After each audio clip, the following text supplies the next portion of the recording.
unrivaled league, and the ratings are an embarrassment. They're a statement about how little interest there actually is in women's basketball beyond Caitlin Clark. The fact that they can't reach a CBA agreement and be confident that there's actually going to be a 2026 season of the WNBA because these idiots, Angel Reese and the rest, are like, oh man, if y'all not paying us $1 million, $2 million a season, we're not playing.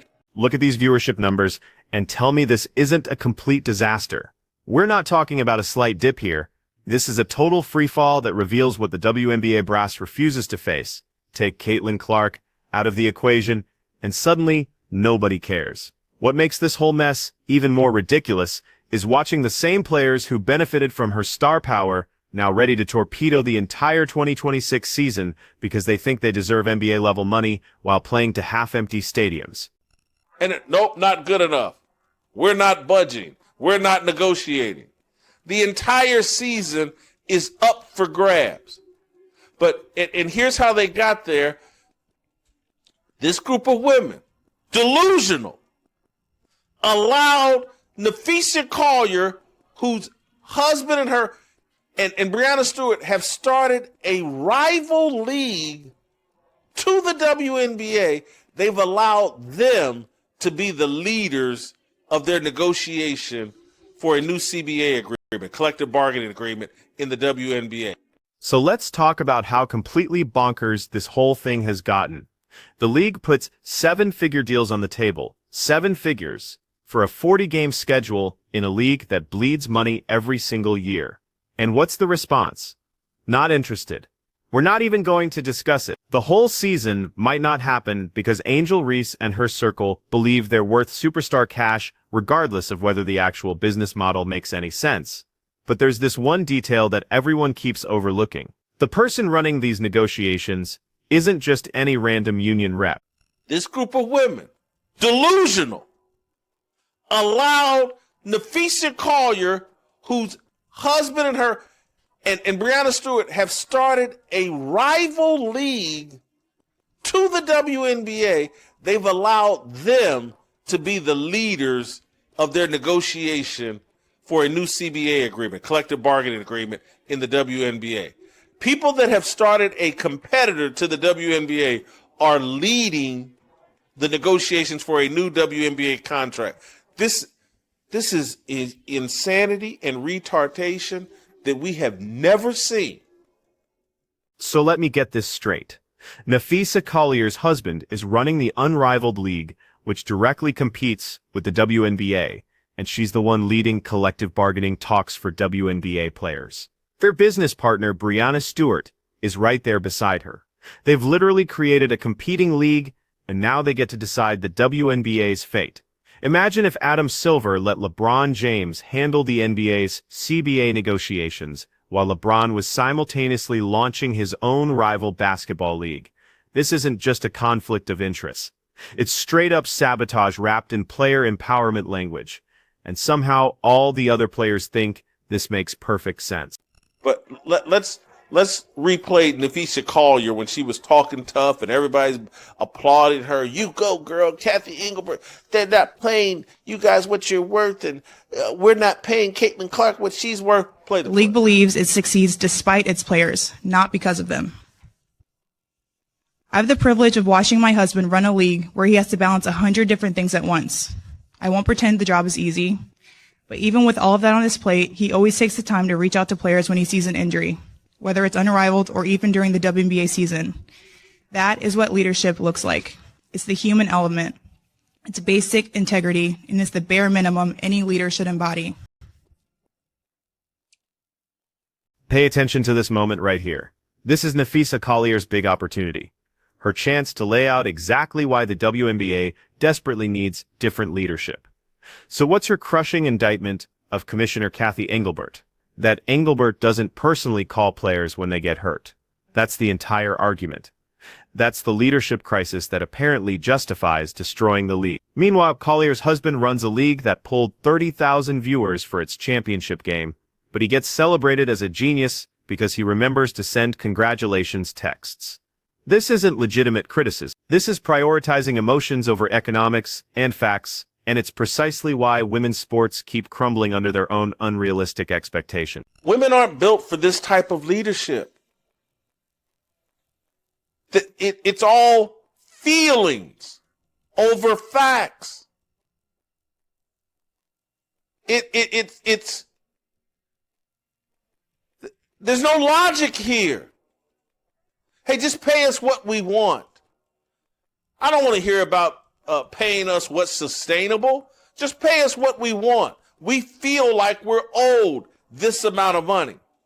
And we've convinced America that 23 and 24-year-old women coming out of college, that paying them $70,000, $80,000 a year for a 4-month job is. Let's get something crystal clear here.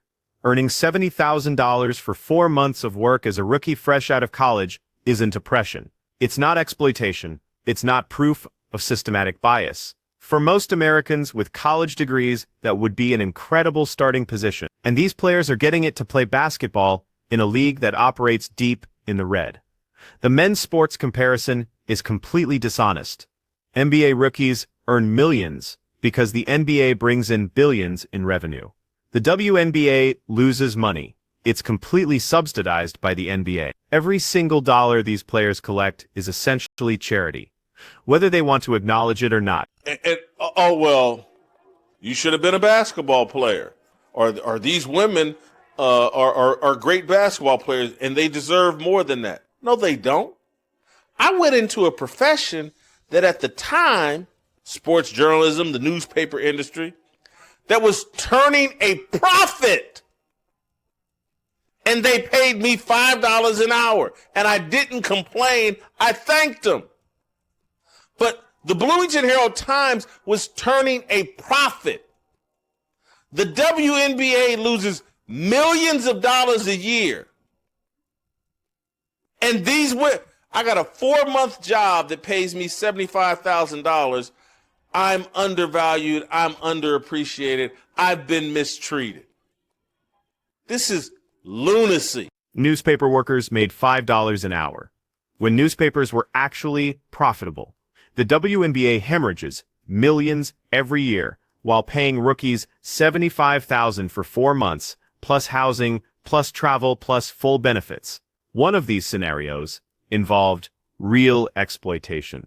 The other involves players who've somehow convinced themselves that losing money on their behalf is unfair treatment. This is where feminist ideology becomes genuinely toxic, because once you buy into the idea that women deserve identical pay regardless of revenue generation, regardless of audience size, regardless of basic economic principles, you've completely divorced yourself from reality. You're running purely on feelings and entitlement, and you cannot build a lasting business on that foundation. That's off to her. But she's nuts. And she's surrounded by other nuts that are confirming her nuttiness. She's going to sit here and preach. And again, I'm not a big defender of Kathy Engelbert because she's a nut too. But sitting there holding a press conference scolding them because your husband is the president of the unrivaled league and he's now smarter than her and he knows more about what to do than her. Are you kidding me? Here's the thing. She's not completely wrong about everything. Nafisa Collier has real talent, comes from a solid family background, built a successful career, but she's surrounded by people who encourage her worst instincts instead, and pushing back with actual facts. And now she's running negotiations that might destroy the very league that made her career possible. The real tragedy is that Commissioner Kathy Engelbert actually does deserve criticism, just not for the reasons Collier thinks. Engelbert's mistake isn't insufficient sympathy cards. Her mistake is enabling exactly this kind of delusional thinking by pretending the WNBA's money problems don't exist. Has made me just like, I don't really care about Caitlin Clark anymore because she's halfway crazy for not coming on air somewhere and saying the things that I'm saying. Hey man, y'all crazy. we better take this contract they offered us and be thankful, because it's all from the private flights to the salaries we're getting paid. It's all charity. It's all welfare. And let's be appreciative. And then once we start making real money, then we'll go for the stupid superstar contracts like the NBA players have. But we're not there yet. This is where things get personal for fans like me. Caitlin Clark had a chance this season to be the reasonable voice to step up and say what everyone already knows, that these demands are completely unrealistic, that the league simply cannot afford this, that players should appreciate the unprecedented investment they're getting. Instead, we got silence. She goes along with the insanity. She lets Nafisa Collier and Angel Reese steer the whole conversation into the ditch and says absolutely nothing. At some point, that silence becomes complicity, and it makes it incredibly difficult to keep supporting someone who won't support the league that cuts her paychecks. That's what this is all playing off of, how, the people within the Wall Street or whatever, they caused the collapse that damaged all of us and cost all of us. It cost me a lot of money. I lost so much money on the house I had in Kansas City. Anyway, but here's Megan Rapinoe on her latest commercial, begging for LeBron James to come over and play basketball in the WNBA and for Messi to come play soccer against her. But anyway, play the clip. When you're young, you believe that you can do anything. And then the world tries to set limits for you. Tell you what's allowed, What's normal? who you're supposed to be. But on the field, the track, the court, here, you get to be exactly who you are. Because at our core, we're still the kids who just want to play. The go big game changers. The living, breathing fabric of this country. Supporting trans youth isn't just about sports. It's about freedom. On and off the field. It's more than a game. Megan Rapinoe has teamed up with the ACLU to promote the whole transgender deal. And if you listen to that commercial, and for those of us that have a biblical... So now we're seeing the inevitable next chapter. The ACLU commercial with Megan Rapinoe pushing for transgender athletes in women's sports, the messaging about self-definition, about rejecting boundaries, about becoming whoever you want, regardless of biology or reality. This is all part of the same pattern. Same ideology, same rejection of objective truth in favor of subjective feelings, same demand that reality must adjust to accommodate personal desires instead of individuals adapting to reality. And it creates the same outcome every time. When you construct an organization on the principle that feelings trump facts, that identity trumps performance, that ideology trumps economics, you're building on quicksand, and eventually everything collapses. Because, again, they want to decide things that God has decided. It's not about you. And so if you're a Christian, or if you have a brain, you consult the maker, the owner, the creator. You let him define you. But this whole movement is about, I get to define. I'm my own God. Yes, I have a vagina and a clitoris, but I get to decide I should really have a bat and balls.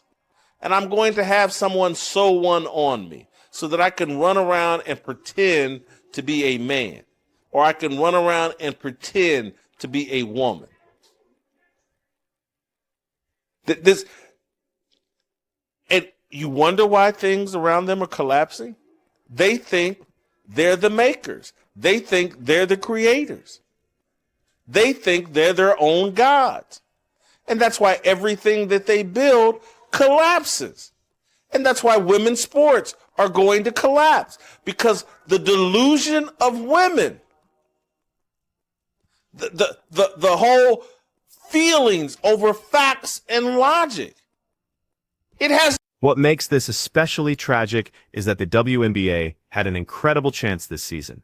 Caitlin Clark delivered unprecedented attention, record-breaking viewership, packed arenas, mainstream media coverage. The league could have leveraged that success, built something sustainable, positioned itself for genuine long-term growth. Instead, they wasted it. They let jealous players attack their biggest draw. They allowed racial grievance politics to hijack the story. They let union leaders with obvious conflicts of interest sabotage negotiations. And now they're staring at a possible work stoppage that could permanently kill the league. Because here's what these players don't grasp. Fan loyalty in women's basketball is incredibly fragile. It's not generational, like the NBA. It's not woven into American culture. People watch this year specifically for Caitlin Clark, not for the WNBA as a whole.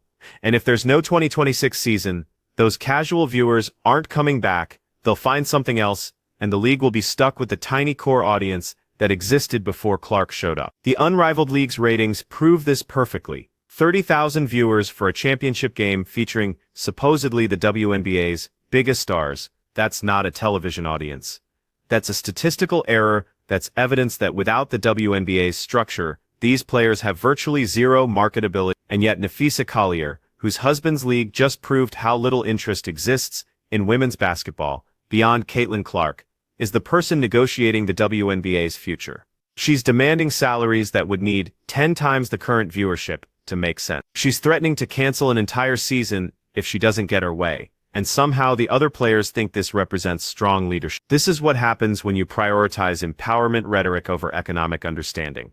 When you convince yourself that demanding more money automatically means you deserve more money. When you confuse confidence with competence and mistake volume for validity. The $5 an hour comparison wasn't about diminishing anyone's value. It was about grasping market reality. Newspapers paid terrible wages, but made profits so those wages were sustainable, even if unfair. The WNBA pays good wages and loses millions, so those wages are unsustainable, even if they feel insufficient. One situation could continue forever. The other is racing toward inevitable collapse, and pointing this out isn't sexism. It's basic economics. It's the same analysis you'd use for any business in any sector. When costs exceed revenue, you either reduce costs, increase revenue, or close down. There's no magical fourth option where you just keep hemorrhaging money forever, because employees feel undervalued. The NBA has bankrolled the WNBA for years out of goodwill and genuine desire to develop women's basketball. But that support isn't endless, and if WNBA players force a work stoppage, if they prove that no amount of financial backing will ever satisfy them, the NBA has every right to step back and let the league survive independently, which means letting it die. So here's the critical question for WNBA players. Is this really worth destroying everything over? Is Nafisa Collier's hurt feelings about phone calls really worth gambling the entire league? Are Angel Reese's demands for $2 million to play in front of 5,000 fans really more important than having a league at all? Because the unrivaled ratings settled that then completely. Without the WNBA, most of these players have no stage, no audience, and no power. They're not NBA superstars who could launch their own league and attract millions of viewers. They're specialized athletes in a specialized sport that most Americans don't watch and don't think about, and that's not an attack. That's just facts that demand humility, appreciation, and smart planning instead of entitlement, complaints, and self-destruction. The WNBA created an opportunity for these players that wouldn't exist in a true free market. The minimum they could do is not destroy it, but they won't listen, because listening would mean admitting they're wrong, and admitting they're wrong would mean abandoning the ideology that tells them they're oppressed victims who deserve everything they demand simply because they demand. So instead, they'll keep pushing, they'll keep making threats, they'll keep letting people with conflicts of interest run their negotiations, and when the league falls apart, they'll blame everyone but themselves. What's your take? Are WNBA players justified in holding out for bigger paychecks, or are they destroying their own golden opportunity? Share your thoughts below, smash that subscribe button, and tell me if you think there will even be a 2026 WNBA.